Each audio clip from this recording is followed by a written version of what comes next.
Welcome to a Religious Education 5-minute recap video. We're on the exam board Eduqas, we're looking at applied Catholic theology, and we're exploring sin and forgiveness unit today. Today's session is all about evangelising in Britain, and I'm hoping you're going to know the challenges and benefits of that by the end of the session. Just as a bit of a recap, we look at evangelisation. It literally means spreading the good news, which is the gospel. There's 4 gospel writers, Matthew, Mark, Luke and John, and the message they come across is by looking at the life, death and resurrection of Jesus. And through that, they state that you can be saved from sin and receive eternal life in heaven. So knowing that, let's look at the context of Britain and evangelisation. Well, first of all, you need to be aware of a 2011 census, and you can see the pie chart there that identifies some key ideas. Basically, this shows that the UK is a multi-faith society. This means there are lots of different religions and beliefs in one society. There's a couple of implications from this census. First and foremost, we can see there's lots of religions there: Christianity, Islam, Hinduism, Sikhism, but also the largest religion is Christianity.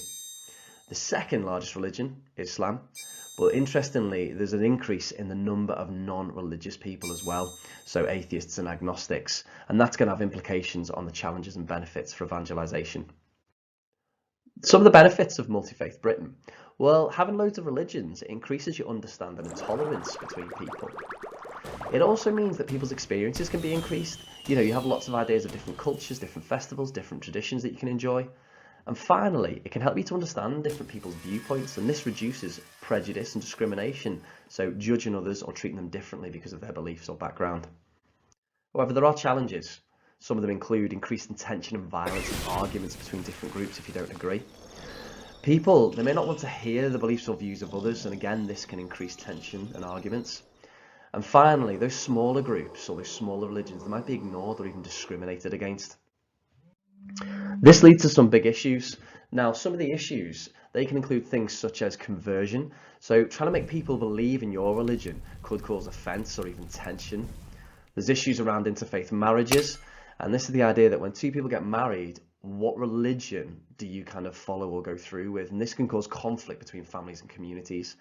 And finally, raising children. Within those interfaith marriages, how do you bring up the children? Which religion? And this can again lead to confusion and arguments. Now, bringing all this together, this is kind of present you with an issue of, is it easy to evangelise in Britain today or not? Now, on the screen, I've got lots of arguments for reasons it is easy to evangelise and reasons that it's not. I would take time to pause and look through this. I'm just going to pick out some headline ideas. If the biggest religion in the UK is Christianity, then it makes it really easy to evangelise because people are already familiar with the gospel message. You could also say that, in Evangelii Gaudium, Pope Francis says the best way to evangelise is to help the poor. Well, it's quite easy to do charity work to evangelise. You could argue that because you've got faith schools like Catholic schools, they provide a Catholic ethos and religious education. That makes it easy to evangelise. On the flip side, you could say, well, atheism is on the increase from the census. We can see that, so therefore it's not easy to evangelise. You could argue that other faiths will become offended, and that makes conversion or evangelisation hard. You could even argue that, there are less churches because they're closing down now, and there's even less clergy, so less priests to evangelise, which makes it more difficult. I would pause and I'd look through that, but what I'm going to do is in the next slide, I'm going to show you how I'd piece this together in a response. So I'm going to go for a bit of an ACE structure here. I'm going to agree, then criticise, then evaluate that criticism. So is it easy for Catholics to evangelise in Britain? Well, I agree that it's easy because according to Pope Francis in his encyclical Evangelii Gaudium, the church must focus upon helping and supporting the poor. And this puts Jesus' message and teachings such as love thy neighbour into action. And this helps to spread the gospel message in society through people's actions. However, someone may respond to this and state that less people are religious in the UK, and this makes it more difficult to evangelise.